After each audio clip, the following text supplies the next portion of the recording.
Please, God. You have no idea. There's like a whole foot. People are into. There's like a whole foot scene in the world. I won in 2012. Lococo 4-bet. It's exciting, man. Sick degenerate gambler. 62,000. Rabai 5-bet. You won. Yes. 6-bet jamming. There are still a few main event champions left remaining, day 4 here with under 1,000 people remaining. We're gonna go catch up with a few of them, see what they have to say, but here's the thing, I'm gonna pretend that I have no idea that they already won, and let's see how they react to it. I am here with Greg Merson.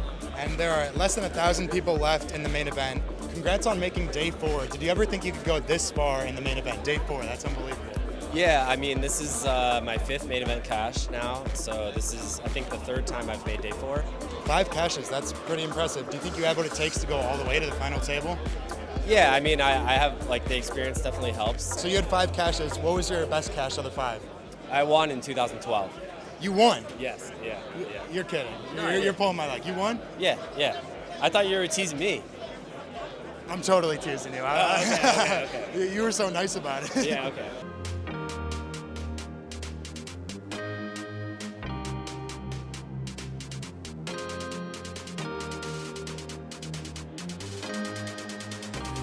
An eventful main event yesterday saw 380 reduced to just 123. Some players who fell by the wayside include 5-time bracelet winners Brian Rast and John Juanda.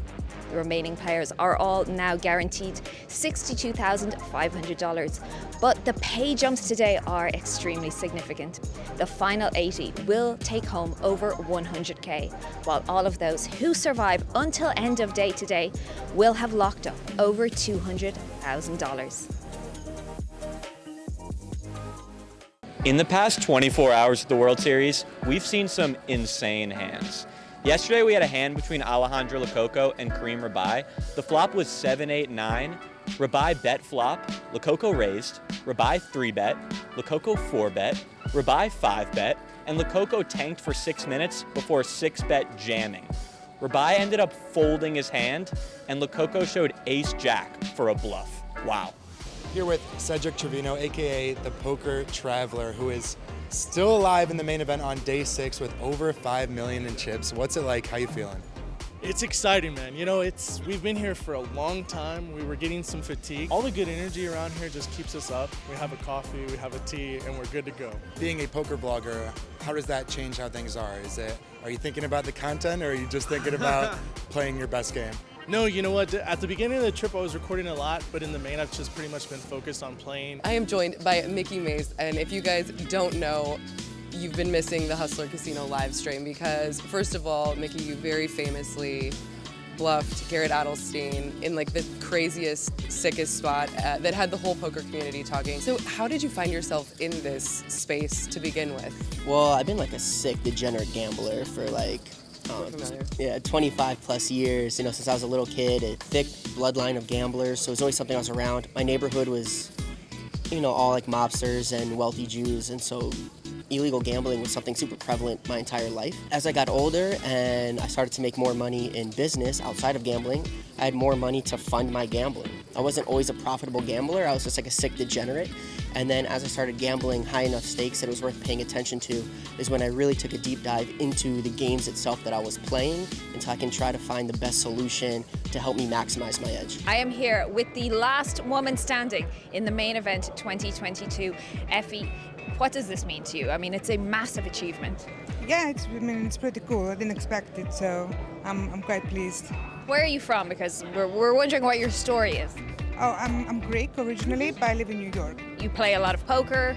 I don't play that much. No? I have a full-time job and I have 2 small kids, so I don't play that much. I don't know if you know this, but only one woman has ever final tabled the main event back in 1995, Barbara Enright. Can you imagine that it could be you? You could be the next. I'll try my best. There's quite a long way to go until that. It'll be cool. Today, we saw a brutal run of cards where we had aces versus queens versus jacks, and naturally, all the money got in pre-flop. Chaim O'Keefe had the pocket queens and ended up rivering a flush, eliminating 2 opponents in the process. Insane.